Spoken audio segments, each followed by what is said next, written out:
Kamusta kayo mga kabayan? Ano bang resulta ng eleksyon natin?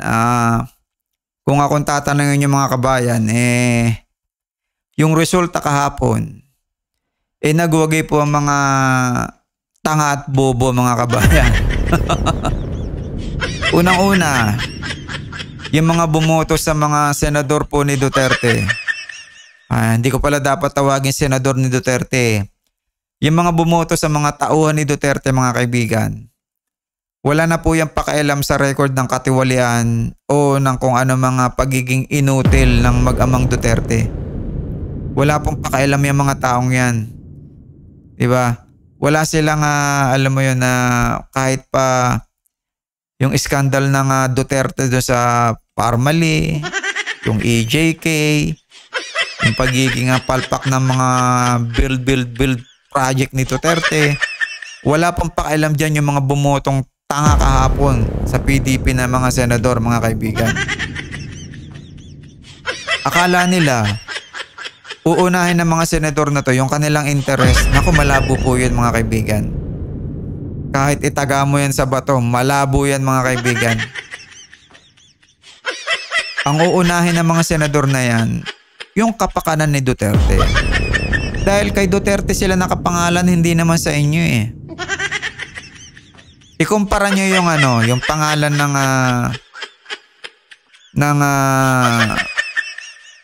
administrasyon at itong pangalan ni Duterte. Tingnan nyo na lang ang pangalan ng dalawa.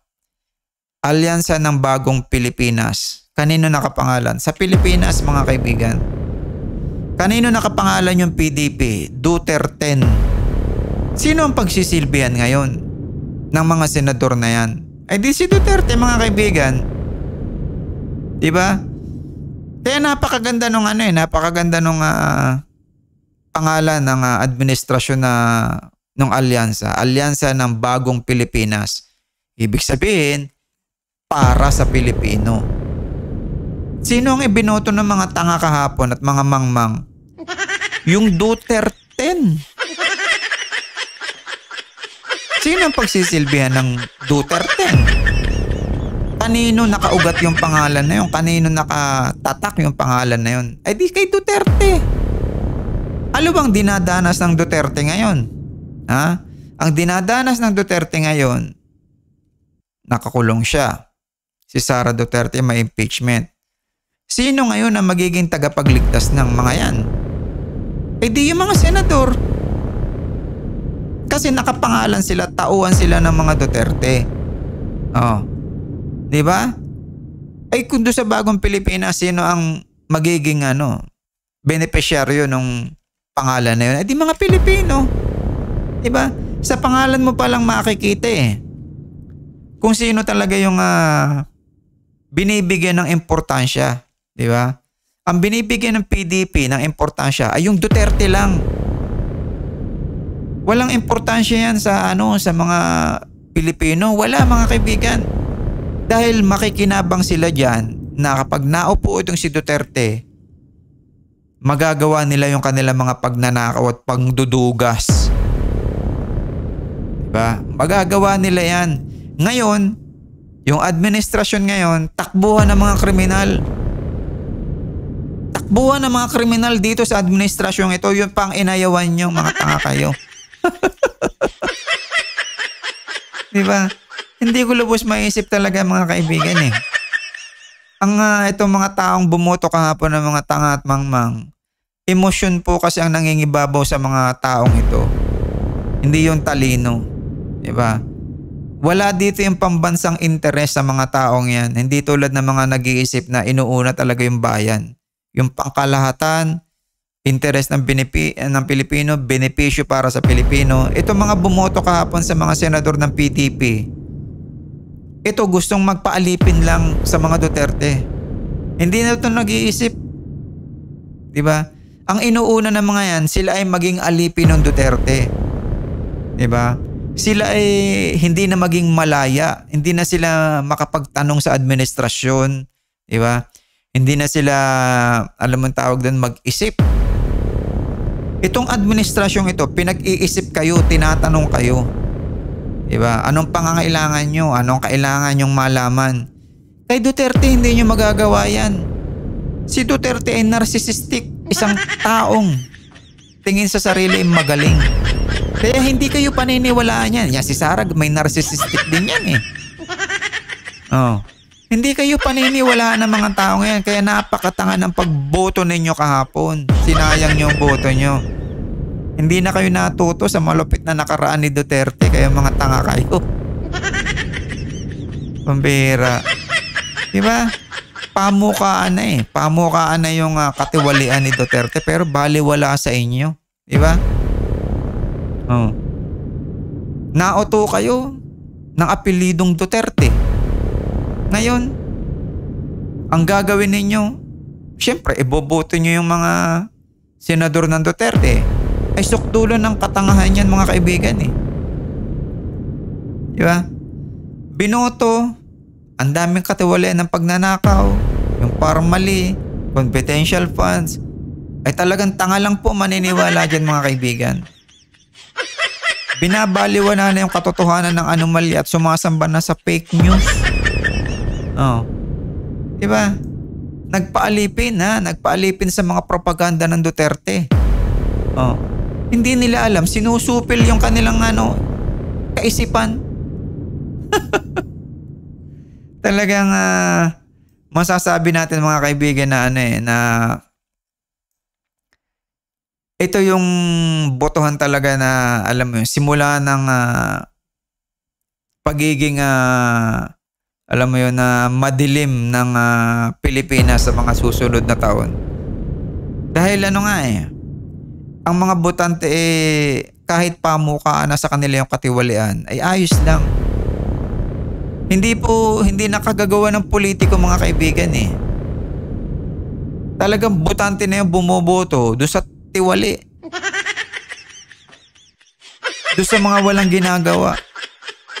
Oh. Naniwala doon sa fake news ng budget ng Pangulo. Diba? Naniwala doon sa mga nakikita nila sa mga Facebook Reels at ng mga kung ano-ano propaganda ng Duterte. Ay nabudol na kayo mga kaibigan ng propaganda at fake news. Diyan na kayo lumuhod. Diba? Ayaw nyo namang pansinin yung mga katiwalian ng Duterte noon. Oh. Hindi umiiral sa inyo. Bakit? Ha? Bakit hindi na umiiral sa inyo yung katiwalian ng Duterte? Kasi nga, utak kulto na kayo. Diba? Yan yung mga taga Davao. Sanay na sanay sa kulto yan. Mga yan eh. Namamanginoon ng tao. Yung taong kanilang sinusuportahan, walang ginagawang mali. Aba, ay utak kulto yan mga kaibigan. Diba? Ganyan ang may utak kulto na alam mo yun, bawat lumalabas sa bunganga ng taong yun ay katotohanan, wala nang mali. Oh. Diba? Napakadelikado niyan mga kaibigan. Hindi na maganda yan sa Pilipinas pagka ganyan na magiging takbo ng utak ng mga botante. Diba? Alam mo yun na parang okay lang na kahit napapatunayan na may talagang pagkakamali, ibinoboto pa rin mga kaibigan at tingin pa rin nila makatao. Paano magiging makatao yun? Nagnanakaw ka ng milyon-milyon. Oh. Diba? Naniniwala sa mga ipinapakain sa kanila na gimmick. Ay, mga gimmick ni Sara Duterte na patindig-tindig pa sa supa, sa silya. Gimmick lang yun mga kaibigan eh. Yun ang gusto-gusto ng mga tanga at mangmang. Oh, ano pang gusto ng mga tanga at mangmang? Halimbawa, sinabi na Sara Duterte, kliyente niya si Congressman Luistro. Wala naman siyang ebidensya. Oh. Ay sana nga ito, kasuhan ni Congressman Luistro. Itong si Sara Duterte mga kaibigan. Sana kasuhan niya yan. Diba? Na magkaalaman. Oh. Sana man lang nung nagsasalita si Duterte sa Batangas, binagayway niya yung papeles man lang mga kaibigan na ito. Naging kliyente namin si Congressman Luistro nyo, hindi nagbayad. Ay hindi mga kaibigan, blind item pa eh. So, bakit mo ba kailangan i-blind item kung totoo yan? Diba? Ba't kailangan mo pang itago? Sabihin mo na ng lantaran kasi yun ang totoo eh. Kung talagang may utang siya. Oh. Ay lumalabas ngayon, iba-blind item mo, gagawa ka ng hugot sa mga tao, ng drama. Ngayon, pag natanong ka nung tinitira mo na, nasaan ebidensya mo, wala kang maipakita. Ay talagang mga tanga na kayo mga kaibigan pag maniniwala dito. Nautunan ko yun ng kapangyarihan ng apelido mga kaibigan. Di ba? Kahit ganong kainutil, ay pinaniwalaan ninyo yung si Sara Duterte. Pambira. Napakahirap mga kaibigan. Sa totoo lang, napakahirap ninyong kasama sa bansa. Di ba? Binoboto ninyo yung lantad na katiwalian eh. Paano tayo magkakasundo niyan? Di ba? Yung track records, wala na ninyo. Wala, binabaliwala nyo. Yung plataforma, wala naman. Di ba? Iboboto nyo yung mga senador na yan si Bato de la Rosa, aso lang yan. Si Marcoleta, magyayabang lang yan sa Senado. Di ba? Kaya nga, yung mga pangunahin na gagawin ng mga senador na yan ng Duterte, kapakanan lang ni Duterte nga atupagin ng mga yan. Walang iba nga atupagin niyan kundi mapapanalo si Sara Duterte mga kaibigan. At si Sara Duterte pagka naupo yan, maniwala kayo sa akin gaano kalaki pandudugas ang gagawin niyan. Matinding pandudugas ang gagawin niyan. Ngayon na nga lang napakakapal ng mukha eh. Di ba? Bigyan niya siya ng 100 billion. Gaano katindi yun? Sinong vice presidente ang nakagawa niya na hihingi ng 100 billion? Pambihira. Ang tindi mga kaibigan. Diba? At naiboto pa nga nitong mga tangang kahapon na bumoto. Pambihira. Hindi na lubos maisip mga kaibigan kung saan napupunta ang Pilipinas sa ganito. Napakatatanga na ng nagpaalipin. Sobrang pagsamba kay Duterte na wala nang kamali ang ginagawa ang walang hiyang yun. Paano pa? Paano pa nga gagawin natin na pagkakasundo? Wala na kayong liberty. Wala na kayong freedom.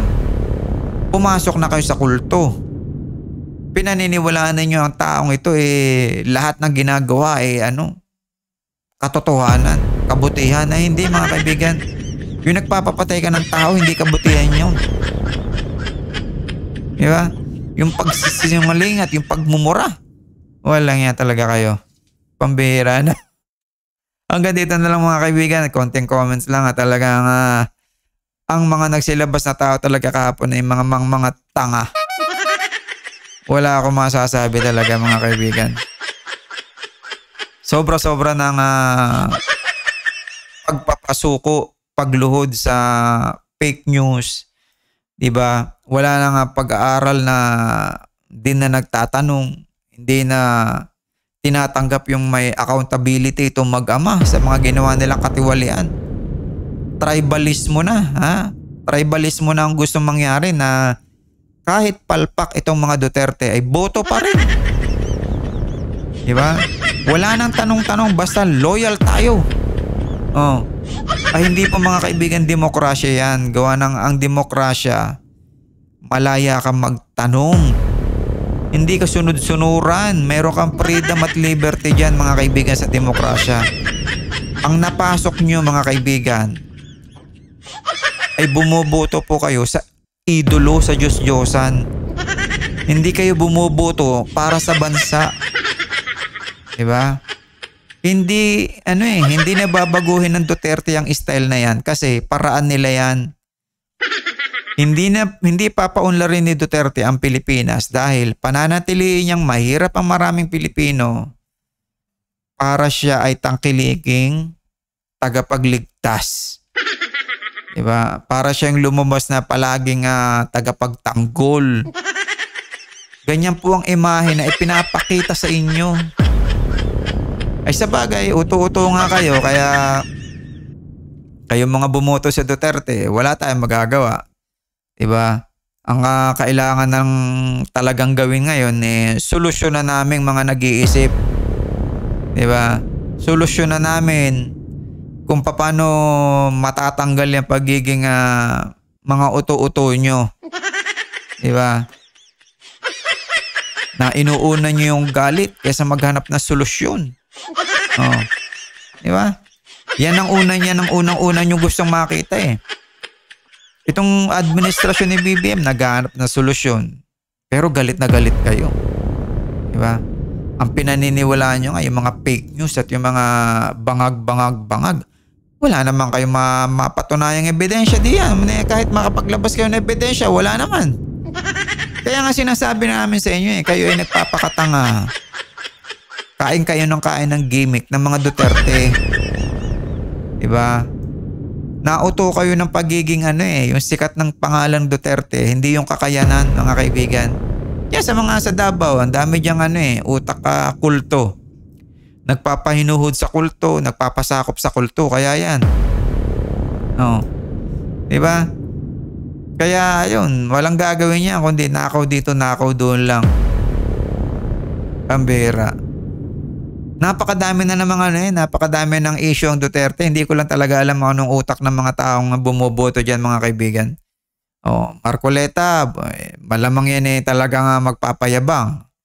Amy Marcos, Villar, talagang nabudol na rin yan dalawang yan. Oh. Wala na ang Pilipinas talagang matatawag na bayan na ng uto-uto, mga kaibigan Kakunti na yung taong matino dito So hanggang dito na lang, mga kabayan, at nag-commentuhan lang tayo ng kaunti. Tingnan natin, panurin muna natin itong video na to na gaano ka-uto-uto ang mga taga Davao. We, the undersigned members of the City Board of Canvassers, do hereby certify under oath that we have truly canvassed the votes cast in 1,173 cluster precincts for the candidates therein for mayor in the elections held on May 12, 2025. Attached here to and forming part hereof is a statement of votes by precincts garnered by each candidate for the office of mayor. That after such canvass, it appears that Duterte, Rocky,